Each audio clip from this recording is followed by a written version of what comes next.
बाबा नीब करौली, जिन्हें हनुमान जी का अवतार माना जाता है, शिवरात्रि के एक दिन पहले मेरे पिता ने शिव के रूप में महाराज जी का सपना देखा था। अगली सुबह उन्होंने गौला नदी में स्नान किया। वह सुबह 6 बजे जाना चाहता थे। मैंने उनसे कहा कि मैं उन्हें कोई वाहन दिलवा दूंगा, लेकिन उन्होंने इंतजार नहीं किया और अकेले चले गए और शाम के 6 बजे तक वापस नहीं आए। मैंने उन्हें खोजने की कोशिश की, लेकिन वह नहीं मिले। जब वह लौटे तो उन्होंने किसी से बात नहीं की।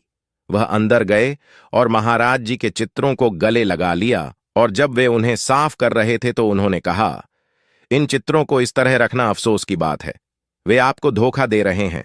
वह बाबा नहीं है, वह वास्तव में शिव हैं।